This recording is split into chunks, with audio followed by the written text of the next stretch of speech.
It is my understanding that a number of Superman programs were released soon after the Fleischer cartoons, including a radio drama, movie serials, and even a live-action television series starring the late George Reeves.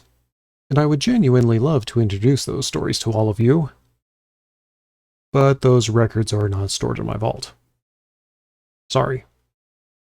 However, the next movie I have to introduce is well known among virtually all Superman fans, and may be the greatest contribution to mainstream superhero entertainment.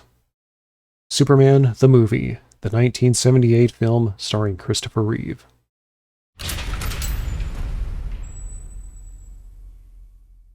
On the distant planet Krypton, leading scientist Jor-El tries to warn his people of their world's coming destruction, only for his words to be carelessly dismissed. With time running out, he sends his infant son Kal-El to our planet Earth to ensure his survival. Years later, a young Clark Kent struggles to make sense of the extraordinary abilities that set him apart from his peers. After suffering a personal tragedy and learning of his heritage as Kal-El, last survivor of Krypton, he sets out to use his powers to save those in danger and to fight for truth, justice, and the American way.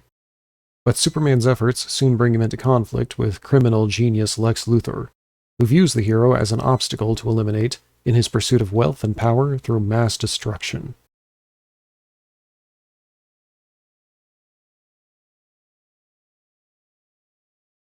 I don't think there's a word I can say about this movie that hasn't been said already.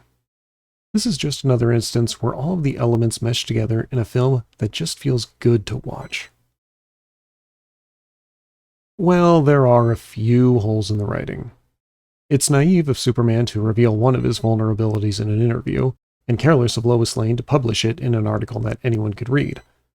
Lex Luthor makes some tremendous leaps of logic in his deduction of the existence and nature of kryptonite, and time travel does not work that way. But other than that, this movie is a masterpiece, and probably the greatest portrayal of Superman on the silver screen. A phenomenal soundtrack from John Williams sets the tone perfectly, with swelling orchestral notes to rouse the spirits during Superman's acts of heroism, or heighten the terror of widespread destruction. The special effects are similarly astounding, especially for the era. Aside from some conspicuous green screens, the practical effects deserve praise for adding real weight and presence to Superman's displays of power.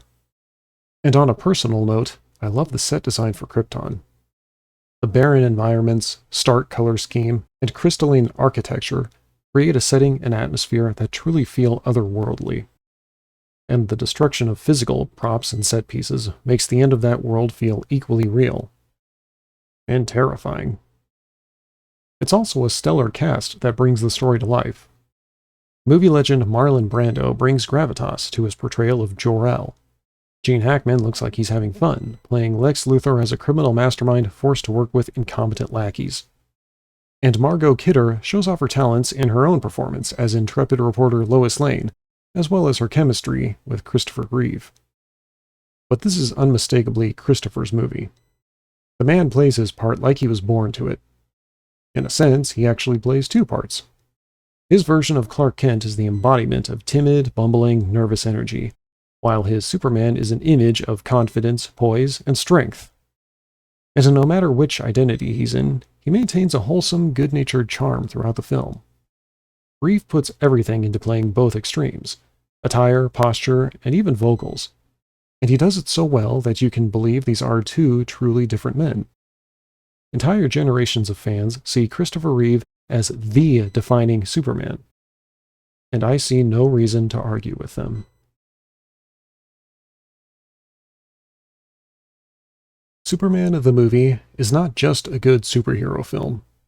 It's a masterful work of cinema. As such, it comes as no surprise that the film is readily available in multiple physical formats and in multiple editions. I'm satisfied with the standard version I have, but I do hope the special edition appears in the vault someday. If you don't already have it, I suggest you get it for your shelf soon.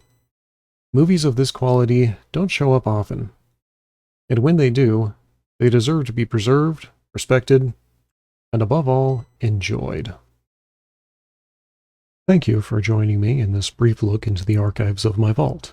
If this story interests you, please feel free to like this video and to comment on what you enjoy about it. And if you would be kind enough to share this video, it will not only help my channel to grow, which I appreciate, but it will bring more attention to these older or lesser known works.